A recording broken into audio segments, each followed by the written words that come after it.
ল করে কিচ্ছু হবে না। ল যা কারা করে জানিস? যারা ফালতু স্টুডেন্ট হয়, যারা কিছু জানে না, যারা জীবনে চাকরি পাবে না, তারা ল করে। সো তোমরাও কি এরকম কথা চারদিকে শুনে থাকো? সো আমি আজকে তোমাদের, যারা এইসব কথা শুনে শুনে পুরো ডিমোটিভেট হয়ে যাচ্ছ, বিশেষ করে যারা ল নিয়ে ভবিষ্যৎ তৈরি করতে যাচ্ছ, তাদেরকে বলতে চাই এই ভিডিওটা খুব গুরুত্বপূর্ণ হতে চলেছে লয়ের শুরুর জন্য। সো আমি ফার্স্টে একটা জিনিস বলে দিই, সেটা হলো কি, যে লয়ের ফিউচার সুদূরে অনেক ভালো, আমি এটুকু বলতে পারি। বিকজ এখন প্রতিটা লোকই হাসি মজা করতে করতে বা কিছু বলতে বলতে একটা জিনিস দেখবে বলে থাকেই। তোমরা যদি ভ্লগ দেখো, ভ্লগও দেখবে বলে যে তোমার কেউ হোক না হোক একটা যেন কালো কোট পরা লোক তোমার বন্ধু হয়। বিকজ এখনকার এই সুদূর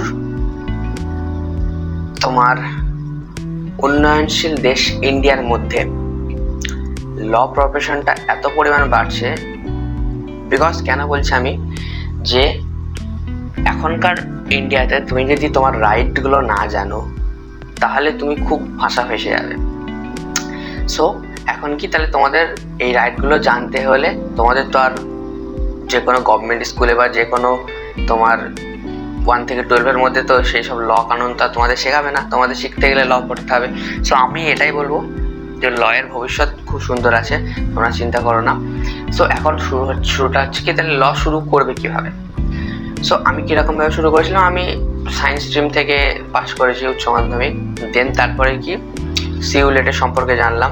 সিউলেট অথবা ক্ল্যাট, তুমি যে কোনো একটা দিতে পারো। ক্ল্যাট দিয়ে তোমরা ন্যাশনাল ল ইউনিভার্সিটি যেগুলো আছে সেগুলোতে চান্স পেয়ে যাবে, সেটা অত্যন্ত ভালো। যদি তুমি খরচ বহল করতে পারো তাহলে তোমার এডুকেশন সিস্টেম সবই ভালো। আর যদি না পারো বা চাও যে পশ্চিমবঙ্গের মধ্যেই তুমি গভর্নমেন্ট ল কলেজে পড়বে, তাও 4টে আছে, বাকিগুলো প্রাইভেট। যদি ল পড়তে চাও তাহলে তোমাকে সিউলেট দিতে হবে, Calcutta university law entrance test. So আমিও ওটার জন্য প্রিপারেশন শুরু করলাম। অ্যাডভেঞ্চার অফ ল একটা কোচিং সেন্টার আছে সেখান থেকে। সো দেন আমি এক্সামের মধ্যে যে সাবজেক্টগুলো আছে লাইক রিজনিং, পলিটি, তারপর হচ্ছে তোমার ইংলিশ, ম্যাথ, এগুলোর মধ্যে আমি ইংলিশ, ম্যাথ এগুলোকে একটু বেশি গুরুত্ব দিয়েছিলাম। বিকজ সায়েন্সেও ওগুলো ছিল, তোমরা তো জানো। সো এক্সাম যখন দিই, আমাদের থেকে সিবিটিতে শুরু হয়, তার আগে ওএমআর হতো। সিবিটিতে দেওয়ার কারণে আমার আরও সুবিধা হয়েছিল, বিকজ ওটা নলেজটা অন্যদের তুলনায়, আমি বলবো মানে অন্যদের তুলনায় বলতে কি তারাও জানে ঠিক আছে, কিন্তু ব্যাপারটা হচ্ছে আমি যেহেতু এনটিপিসি দিয়েছিলাম, সো আমার একটু প্র্যাকটিস ছিল, হাতে স্পিড। তো এটা একটু আমি ভেবেছিলাম যে আমি একটু মানে কি বলবো ওটাকে, অ্যাডভান্টেজ পাবো। সো সেটা পেয়েছিলাম। এবং আমি ম্যাথগুলো সব করেছিলাম, ম্যাথগুলো প্রায় সব ঠিকই হয়েছিল, আমি হিসাব করে দেখেছিলাম। ইংলিশ করেছিলাম, বাকি রিজনিং সহজ এসেছিলো। সো তোমরাও এখন থেকে প্রিপারেশন লেগে যাও। সামনে এখন তোমার আজ অবধি এক্সটেন্ড করেছিল ডেটটা, 31 তারিখ অবধি এক্সটেন্ড করেছিল ফর্ম ফিল আপের। সো এক্সাম আশা করছি তোমাদের 15ই আগস্টের পর 17ই আগস্টের দিকে ওইদিকে সামথিং হবে। সো তোমরা আর মাত্র টাইম পাবে। এবার প্রসেসটাও খুব সাংঘাতিক তাড়াতাড়ির মধ্যে হয়ে যাবে আশা করছি, বিকজ এই বছরও খুব একটা লেটের সম্মুখীন করতে চাইবে না আগের বছরের মতো। সো ব্যাপারটা কীরকম, আমি সিউলেট দিলাম, রেজাল্ট এলো, 318 র্যাঙ্ক হলো। এবার আমার চিন্তা হয় 318 র্যাঙ্ক, আমি তো সিউলেট প্রথম দিচ্ছি না, সায়েন্সের স্টুডেন্ট। আর আমার বাড়িতে লোক তো বলছে, ভাই তুই কেন ল পড়ছিস, তুই সায়েন্সের ছেলে, নিট দিবি। আমি নিট দিয়েছিলাম ফার্স্টে। তো হয় না যে এক্সাম দেওয়ার পর বোঝা যায় যে আমার কতদিন টাইম লাগতে পারে বা কীভাবে আমার বেসটা ক্লিয়ার করতে হতে পারে। সো আমি সেটা নিজের বুঝতে পারলাম। এবার আমি অন্য ছেলেদের মতো প্রপার আমি বাড়ির লোকের কথা শুনিনি। বিকজ দেখো, আমার লাইফ আমার মা বাবা বেশি দূর দেখেননি বলেই তো আমাকে আজকে শিক্ষিত করার চেষ্টা করছে।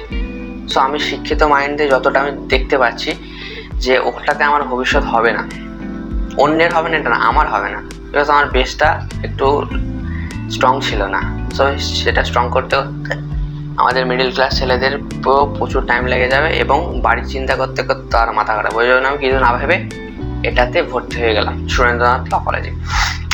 দেন এখন ক্লাস ভালোই চলছে, এবং এখানে আমি আশেপাশে যখন দেখে একটুকু তো ইন্সপায়ার্ড হচ্ছি যে লয়েও তোমরা যে চিন্তা ভাবনাটা করছো যে টাকা নেই, নেই, প্রচুর দুশ্চিন্তা, কিসে নেই ভাই, কিসের দুশ্চিন্তা নেই, তোমাকে প্রতিটা জিনিসের ওপর মিনিমাম 5-10 বছর দিতেই হবে, তারপর গিয়ে তুমি ফল পাবে। তোমাদের একটা জিনিস বলে দিচ্ছি, দেখো লয়ের 3 রকম, মানে তোমার অ্যাডভোকেট লাইফে 3টে জিনিস হয়। এক হচ্ছে কি, তুমি প্রচুর স্ট্রাগল করবে, 1 টাকাও পাবে না প্রথম ফেজে। সেকেন্ড ফেজে তুমি যেমন খাটবে সেরকম টাকা পাবে। এবং থার্ড ফেজে তুমি যত কম খাটবে, তুমি যত কম খাটবে, ভালো করে শুনবে, তুমি যত কম খাটবে তার থেকে ডবল তুমি টাকা পাবে। এটা শুধু আমার কথা না, DY চন্দ্রচূড় বলেছে পডকাস্টে এসে। সো এটা রিয়েল, বুঝলে? তো বেশি চিন্তা করো না। যাদের পড়ার ইচ্ছা আছে তোমরা কমেন্টে জানিও যে কোন কোন সাবজেক্ট আছে, কি আছে। আমার ভিডিও করা আছে অবশ্য, তুমি সেটাও দেখতে পারো গিয়ে। আর যদি কমেন্টে জানাও যে পুরো ফুল ডিটেলস আনতে, সেটাও নিয়ে আসতে পারবো। আর আমি 2-1টা সিরিজ ভিডিও ছেড়েছি আমি, MCQ সিরিজ, তোমরা সেটা প্র্যাকটিস করতে পারো। আর যাই হোক শুরু করে দাও, ওয়েট করো না, বুঝলে? ওয়েট করো না, শুরু করে দাও। Law is better, law is good, চিন্তা নেই।